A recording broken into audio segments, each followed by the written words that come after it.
Poll for today. Should the federal government fund universal preschool?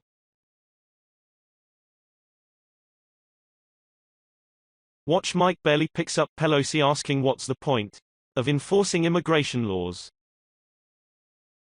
Illegal immigration is an unprecedented crisis. It is real and it is here, and it's not one of President Donald Trump's own making.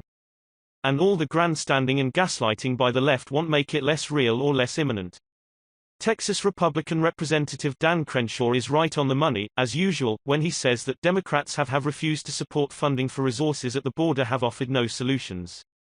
It's leftist politics 101. Why propose a solution when you can score political points by exploiting the problem? Liberal politicians are making sure the window stays open, but howling that the flies got in. And House Speaker Nancy Pelosi of California is queen of this tactic. She illustrated this point perfectly Monday at a speaker in the House Town Hall event in Elmhurst, New York. Although Democrats have decried the situation at America's southern border, Pelosi tells the audience here that a violation of status is not a reason for deportation. She began to opine on the issue of interior enforcement, the act of deporting those illegals who are inside the United States as opposed to preventing illegals from entering altogether. Her seemingly off-the-script muttering resulted in a statement that is profound in its insight into the inner workings of the left's immigration rationale. In terms of interior enforcement, what's the point? Pelosi asked, with the microphone she was speaking into barely even catching that last phrase. I won't even go into what the motivation might be for that, she added. This is not a political event.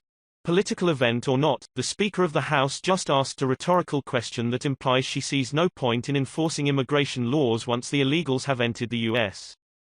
Pelosi thinks that we should just let them stay. That sure sounds like 100% unquestioned and unvetted amnesty for all. While this seems to have been an unscripted remark, it would be foolish to ignore that a person with Pelosi's experience and influence would advocate for such a thing. Traditional American values rest on the fundamental proposition of enforcing the rule of law. When the Democratic Party decides they can reject that premise for political gain, it has abandoned what makes America great. Pelosi is not alone in this sort of thinking, but we must stand against the ideas that Democrats like her would seek to push on this country. And don't let the left silence you by claiming adherence to the rule of law and a desire for reasonable border reform are the fruits of a racist, bigoted heart. They are not. If America is to remain the bastion of liberty for freedom-seeking people, for the oppressed and for the persecuted, then it must remain a nation of laws. Otherwise, we will hold no refuge worth seeking.